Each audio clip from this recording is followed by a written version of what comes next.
VK Mishra present. हमारे channel पर बने रहने के लिए हमारे चैनल को लाल बटन दबा करके सब्सक्राइब करें और साथ में बेल आइकन घंटी दबाएं। जय श्री राधे कृष्ण। आप सभी का हमारे YouTube चैनल पे बहुत बहुत स्वागत है।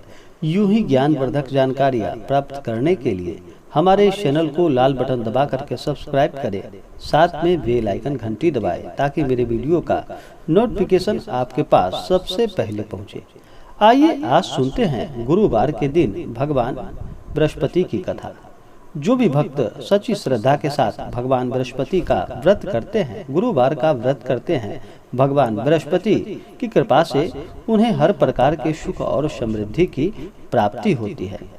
गुरुवार के दिन केले के वृक्ष में गुड़ मिश्रित जल डालना चाहिए और वहाँ पे गुड़ चने का भोग लगा करके केले के वृक्ष के नीचे एक दीपक जलाना चाहिए। केले के वृक्ष की 5 परिक्रमा करनी चाहिए और फिर भगवान बृहस्पति व्रत का कथा श्रवण करना चाहिए।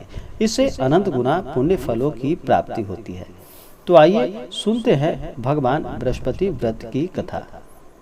तो बोलिए प्रेम से भगवान बृहस्पति की जय। बहुत समय पहले की बात है कि प्राचीन काल में एक बहुत ही निर्धन ब्राह्मण था। उस ब्राह्मण की कोई संतान न थी। वह नित्य पूजा पाठ करता। उसकी स्त्री ना तो स्नान करती थी और ना किसी देवता का कभी पूजन किया करती थी। इस कारण ब्राह्मण देवता बहुत दुखी रहते थे।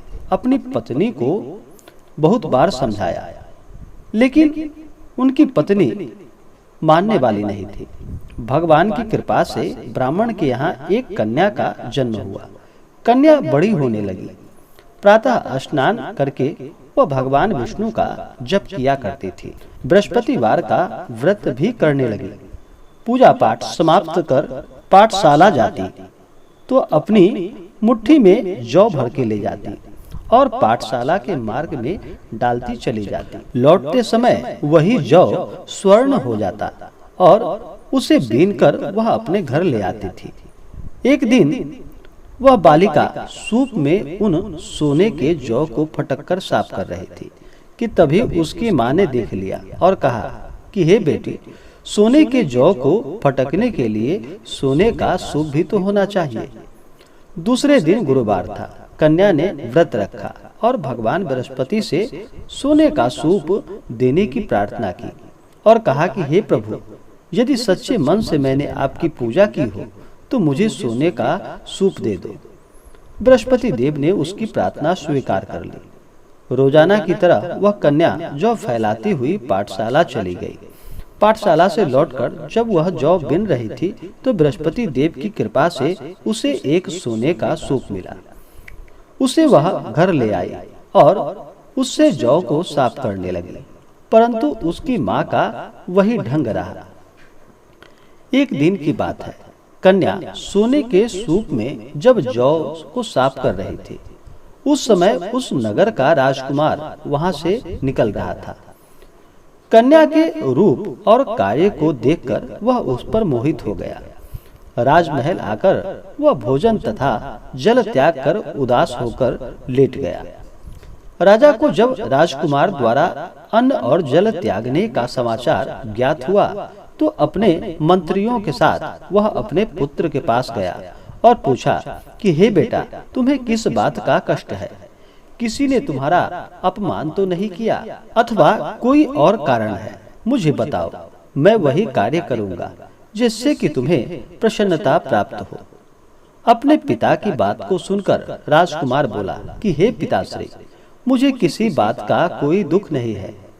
किसी ने मेरा अपमान भी नहीं किया, परंतु मैं उस लड़की के साथ विवाह करना चाहता हूँ जो लड़की सोने के सूप में जौ को साफ कर रही थी। राजकुमार ने राजा को उस लड़की के घर का पता भी बता दिया। मंत्री उस लड़की के घर गए। मंत्री ने ब्राह्मण के समक्ष जाकर और निवेदन किया। कुछ ही दिनों बाद ब्राह्मण की कन्या का विवाह राजकुमार के साथ संपन्न हो गया। कन्या के घर से जाते ही ब्राह्मण के घर में फिर पहले की भांति गरीबी और दरिद्रता का वास हो गया। एक दिन दुखी होकर ब्राह्मण अपनी पुत्री से मिलने गया। बेटी ने पिता की अवस्था को देखा और अपनी माँ का हाल पूछा। ब्राह्मण ने सभी हाल कह सुनाया। कन्या ने बहुत सा धन देकर अपने पिता को विदा कर दिया, लेकिन कुछ ही दिनों बाद फिर वही हाल हो गया। ब्राह्मण फिर अपनी कन्या के यहाँ गया और सभी हाल कहा तो पुत्री बोली कि हे पिताजी, आप माताजी को यहाँ ले आओ, मैं उन्हें यह विधि बता दूंगी जिससे कि गरीबी दूर हो जाए। ब्राह्मण देवता अपनी स्त्री को साथ लेकर अपनी पुत्री के पास राजमहल पहुँचे तो पुत्री अपनी माँ को समझाने लगी कि हे माँ, तुम प्रातः काल स्नान आदि करके भगवान विष्णु का पूजन करो और बृहस्पतिवार का व्रत करो तो सब दरिद्रता दूर हो जाएगी। परंतु उसकी माँ ने उसकी एक भी बात नहीं मानी। वह प्रातः काल उठकर अपनी पुत्री की बच्चों का जूठन को खा लेती थी। एक दिन उसकी पुत्री को बहुत गुस्सा आया। उसने अपनी माँ को एक कोठरी में बंद कर दिया और प्रातः उसे स्नान आदि करा करके पूजा पाठ उससे करवाया तो उसकी माँ की बुद्धि ठीक हो गई। इसके बाद वह नियमित रूप से रोज पूजा पाठ करने लगी और प्रत्येक बृहस्पतिवार का व्रत भी करने लगी। इस व्रत के प्रभाव से उसे सभी प्रकार के सुख और समृद्धि की प्राप्ति हुई तथा मृत्यु के बाद वह स्वर्ग लोक को गई। वह ब्राह्मण भी सुख पूर्वक इस लोक का सुख भोग कर स्वर्ग को प्राप्त हुआ।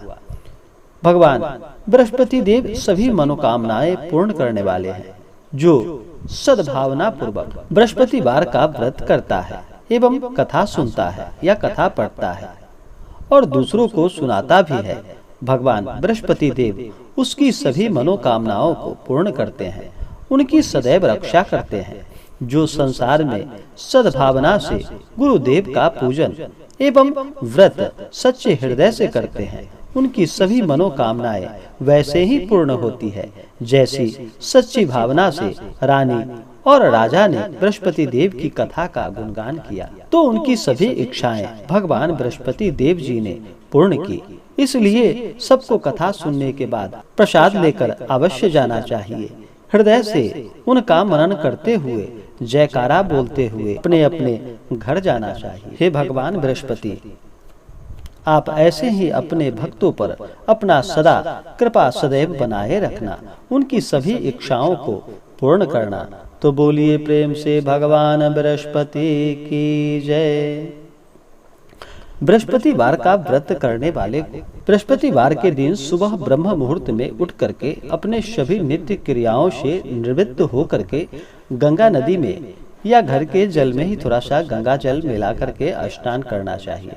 शुद्ध वस्त्र धारण करना चाहिए और मन में संकल्प लेना चाहिए कि हे भगवान बृहस्पति, आज मैं आपका बृहस्पतिवार का व्रत करने जा रहा हूँ या करने जा रही हूँ। इस प्रकार मन में संकल्प लेते हुए मन में जो भी इच्छा हो, जो भी कामना हो, वह प्रभु से कहें। केले के वृक्ष के नीचे अगर बैठ करके कर रहे हो, जहाँ पे वृक्ष है वहाँ पे चारों तरफ अच्छे से सफाई का ध्यान रखना चाहिए। कहीं भी थोड़ा भी गंदगी ना हो, वहाँ चारों तरफ से अच्छे से साफ सुथरा करके उस जगह को पवित्र करे और वहाँ पे आसन लगा करके भगवान बृहस्पति का पूरे विधि विधान के साथ पंचोपचार या षोडशोपचार पूजन विधि के द्वारा उनका पूजन करे। भगवान बृहस्पति को पीला अति प्रिय है, तो भगवान बृहस्पति को पीला पुष्प चढ़ाएं, पीले रंग की वस्तुएं का भोग लगाएं। बृहस्पतिवार के दिन पीला भोजन ग्रहण करना चाहिए। इस दिन फल आदि का सेवन करना चाहिए। बृहस्पतिवार के दिन नमक का प्रयोग नहीं करना चाहिए। बृहस्पति व्रत करने वाले को किसी के ऊपर क्रोध नहीं करना चाहिए। किसी के प्रति मन में ईर्ष्या और द्वेष का भाव कभी नहीं मन में लाना चाहिए। सदैव ही अपने से बड़े और बुजुर्गों का आदर सम्मान करना चाहिए। महिलाओं का सदा ही सम्मान करना चाहिए। सभी से प्रेम व्यवहार से मिल करके रहना चाहिए और भगवान बृहस्पति का व्रत और कथा श्रवण करना चाहिए। इससे अनंत गुना पुण्य फलों की प्राप्ति होती है। तो आशा करता हूँ कि यह जानकारी आपको अच्छा लगा हो। ऐसे ही ज्ञानवर्धक जानकारियाँ प्राप्त करने के लिए हमारे इस चैनल को लाल बटन दबा करके सब्सक्राइब करें, साथ में बेल आइकन घंटी दबाएं ताकि मेरे वीडियो का नोटिफिकेशन आपके पास सबसे पहले पहुंचे। वीडियो को लाइक और अपने मित्रों तथा दोस्तों के साथ शेयर करें। सुखी रहें और स्वस्थ रहें। जय श्री राधे कृष्ण। धन्यवाद।